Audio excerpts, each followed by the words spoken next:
All right, Facebook rant. Yay.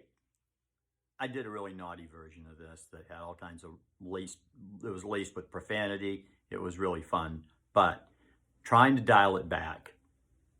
I want to talk about reopening the country and why a certain mindset has to be adapted by you people who are still in fear of this virus and who still think it's a oh my God, it's the end of the damn world, and you're still criticizing people that go out or want the country going again and all that.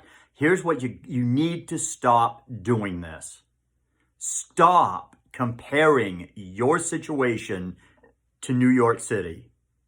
Mainers, stop comparing everything to Portland and the Maine Medical Center.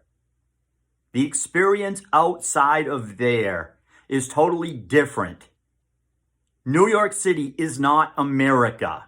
It has similarities to other cities like, Los Angeles or whatever. But for the most part, what's going on in New York is not the experience of the everyday American. What's happening in Portland, Maine, hate to tell you, Portland, I know you love yourself, but what's going on in Portland is not what's happening everywhere else in this state.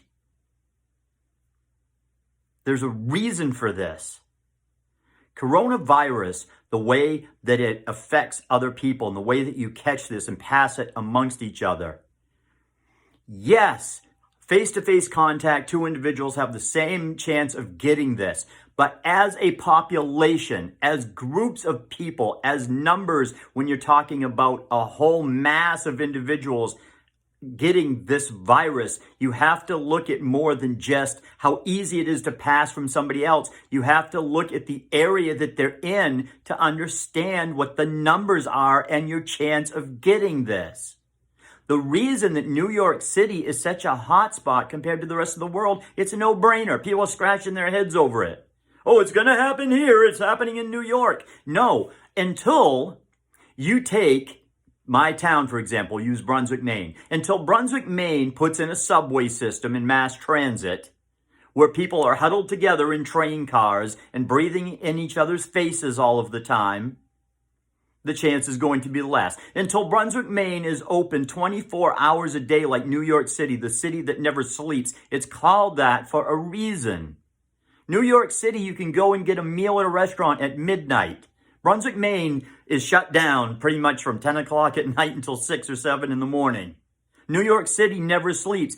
A day in the life of New York City, which is 24 hours a day nonstop, is not comparable to our existence where everybody goes home and hunkers down and they don't interact with each other. New York City has people on their streets 24 hours a day. For every day that passes, New York has that much more infection rate because there's that many more hours that they're interacting. They're in restaurants, they're in subways, they're in cabs, they're going through their buildings, they're out on the streets, they're doing all of these things while we're home. It's not the same. There are so many factors that are involved. Until Brunswick, Maine takes the amount of people that are in New York City and compresses it into their town. Brunswick, Maine, for all purposes, is probably about the geographic size of a third of New York City. With how much population compared to New York City? In 5 square miles of New York City, we have the population of the state of Maine, not just Brunswick. So when you take that many people and compress them into all of these buildings, and there's another thing, the living accommodations. Look at New York City, which is basically an island of apartment buildings. There are no homes. There are no places like my glorious house here where I live by myself without other interaction. If I was in New York City right now, I would be in an apartment where the air is circulated through the building and infecting everybody that's in the building. I'd be getting community mail at mailboxes, not at my mailbox out at the end of a dirt road. I would be doing all of the things, sharing laundry rooms, and all of the things that people that live in apartment buildings have to do. They interact with each other more. They're not spread out. They are forced to be in each other's face, and that's the entire population. So you cannot take the situation that we have here and apply it to New York because, oh my God, look at the New York numbers. You need to look at your numbers. And by that, I don't mean Maine either. I mean your situation, where you are in the state. That's what has to be looked at. You can't compare Portland to the rest of the state of Maine. There are 4 hospitals in the Down East region in the Camden area, between Camden and Bangor and Mount Desert Island. They are Penn Bay Medical Center, Acadia in Bangor, the Ellsworth Hospital, which is one of the mid-coast hospitals, and I'm not sure what Bar Harbor calls their medical center down there. Those 4 have not had one case.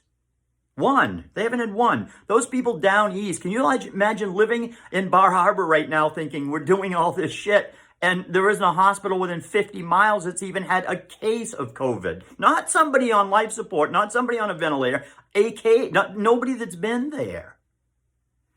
You can't look at that. And the reason that those people out there in that area have to do this situation is because they're afraid of winding up like Portland, when their circumstance isn't like Portland. No, I'm sorry, Portland, but it doesn't work that way. There are a lot of people out there that are looking at this situation. And unfortunately, and this is my only criticism, this is where I'm going to be hated, but there are a lot of people who are the essentials that are really enjoying their time to shine right now. And they are pumping this up like, look what we're doing. We're going out into battle. We're going into combat. We've girded our loins and we're headed off to work. And we're on the front lines of coronavirus and all of that. And they're playing that so much. Now, I'm not saying that nobody's at risk. I work in a very risk-intensive. Look, when coronavirus is over, my daily job as a commercial fisherman is just as dangerous every day of my life. Okay? So coronavirus, whatever, it's a fucking another day. As far as I'm concerned, I've dodged more bullets in my daily experience. When coronavirus is over, everybody goes back to the mundane experience of doing whatever they used to do, stocking shelves at Walmart when there was no, germs in the air. Me, I'm going to go back to the same damn thing I did before and hope I don't screw up and wind up a statistic. That's the way it is. So, pardon me, I do operate from a bias where I look at the whole idea of, I may get sick and whatever as like, so fucking what? I mean, my experience doesn't change when coronavirus is over. So I do the same thing when I get done at the end of my work day. I go, phew, well, did it again. Thank goodness. We'll start again tomorrow. Hopefully I don't do something stupid and wind up floating down the bay. But look, folks, while this is going on, you've got to stop comparing certain situations. It's not a one-size-fits-all solution. So when people are criticizing and telling me, I have a friend of a friend and she works down in Portland and she'll tell you how bad it is, who gives a shit? Except for the people in Portland, that's their situation. I'm not saying I don't give a shit about the people, but I'm saying that the stories do not translate to what's going on in other places. That's a nicer way of saying don't give a shit. But it's true. The reason my local town doesn't have as many police officers as Portland, we're not Portland. We don't need it. What happens there, the way that they interact, isn't how we interact everywhere else in the state. So please start opening shit up. Start looking at this because it's not spread. It spreads because of the circumstance of the area that it's in and the amount of people that will see each other, pass it on. That's what the contagion rate, that's what dictates a contagion rate. Okay? So some poor guy in Aroostook County right now who's looking at this going, this is stupid. He's right. It's time that we start looking at our individual circumstance and stop looking to Spain or looking to New York City or Los Angeles or even our local major cities in our states, and start looking at what the hell's really going on in our area and what are we fucking doing.